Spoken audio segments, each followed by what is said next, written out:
नमस्कार मित्रांनो, मी योगेश परब आपल्या सगळ्यांचं स्वागत करतो आपल्या लाडक्या चॅनलवर। आणि आज आम्ही तुम्हाला दाखवणार आहोत अतिशय झटपट होणारं आणि भाकरीबरोबर अतिशय चविष्ट असं लागणारं तिळकूट।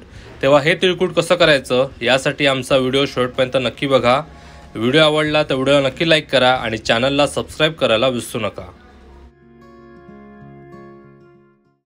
हे काळे तीळ आहेत, तीळ तिळ्या वेगळ्या आणि तीळ वेगळे, हे लांबट तीळ आहेत, ह्याचं तेल काढतात। आणि हे तीळ आहे ते फार उपयुक्त असतात, म्हणजे ह्याच्यामुळे चांगलं कोलेस्ट्रॉल वाढतं आणि वाईट कोलेस्ट्रॉल असं ते निघून जातं।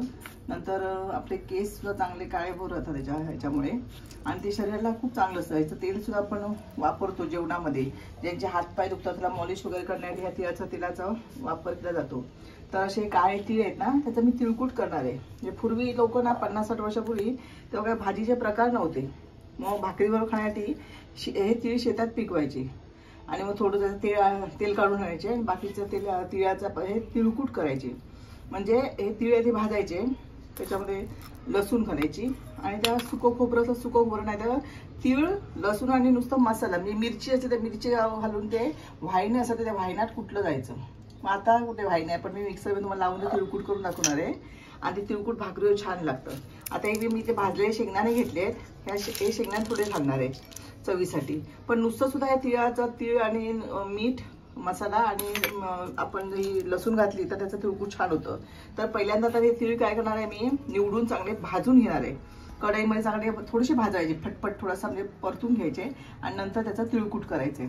तर मी हे तीळ पहिल्यांदा निवडते चांगले आणि भाजून घेते, नंतर तुम्हाला पुढची कृती दाखवते। हे तीळ आहेत ना, ही वाटीवर तीळ घेतले मी आणि त्याच्या अर्धी वाटी हे शेंगदाणे घेतलेत।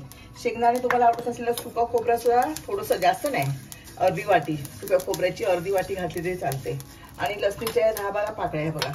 आणि आपल्याला तिखट ज्याप्रमाणे हवंय ना त्याप्रमाणे तिखट आणि मीठ घालायचं आणि मिक्सरमध्ये जाडसरच वाटायचं। पुढच्या व्हायनात कुटायचे ना तिळकूट, हे बघा ह्याचं तिळांचा बघा आवाज येतोय फटफट, एवढंच जास्त नाही भाजायचे ते। आता ते तेल आहे ते तेल आपल्या शरीराला मिळायला पाहिजे ना, जास्त भाजलं तर ते निघून जाईल म्हणून।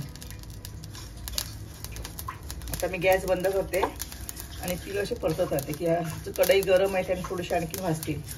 तर आपल्याला तिखट हवं त्याप्रमाणे जरासं जाडसर ठेवायचं, भाकरीवर खायला ते तिळकूट छान लागतं।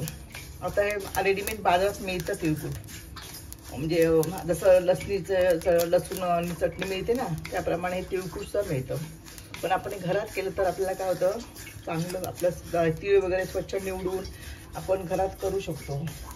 तर हे तीळ थंड झाले ना की तीळ शेंगदाणे भाजलेलेच आहेत, इथे मिक्सरला लावून तुम्हाला दाखवते, पटकन होतं। पण पूर्वीच्या काही लोकांना सकाळी न्याहारीच्या भाकरीवर खायला दिलेलं नसलं ना तिळकूट करायचे।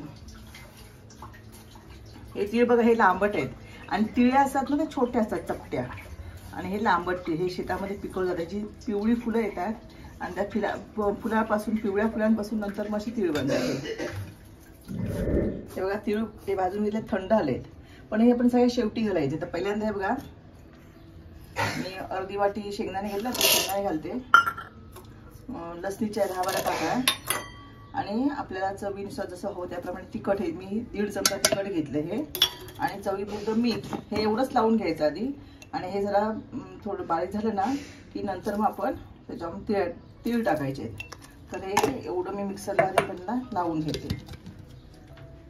हे बघा हे शेंगदाणे लसूण आणि मसाला घालून हे असं जाडसर आहे बघा असं। आता ह्याच्यामध्ये तीळ घालणार आहे, फक्त 1 मिनिटभर हे फिरवणार आहे, कारण जास्त आपल्याला बारीक करायचे नाहीत, जर सगळं तेलकट होईल जास्त म्हणून। तर आपल्याला ते खातानाच आपल्याला भाकरी बरोबर जसं चरचरीत लागलं पाहिजे। आता हे मी तीळ घातले आणि थोडंसं मीठ कमी वाटतंय पण थोडंसं मी वरचं मीठ घालणार आहे।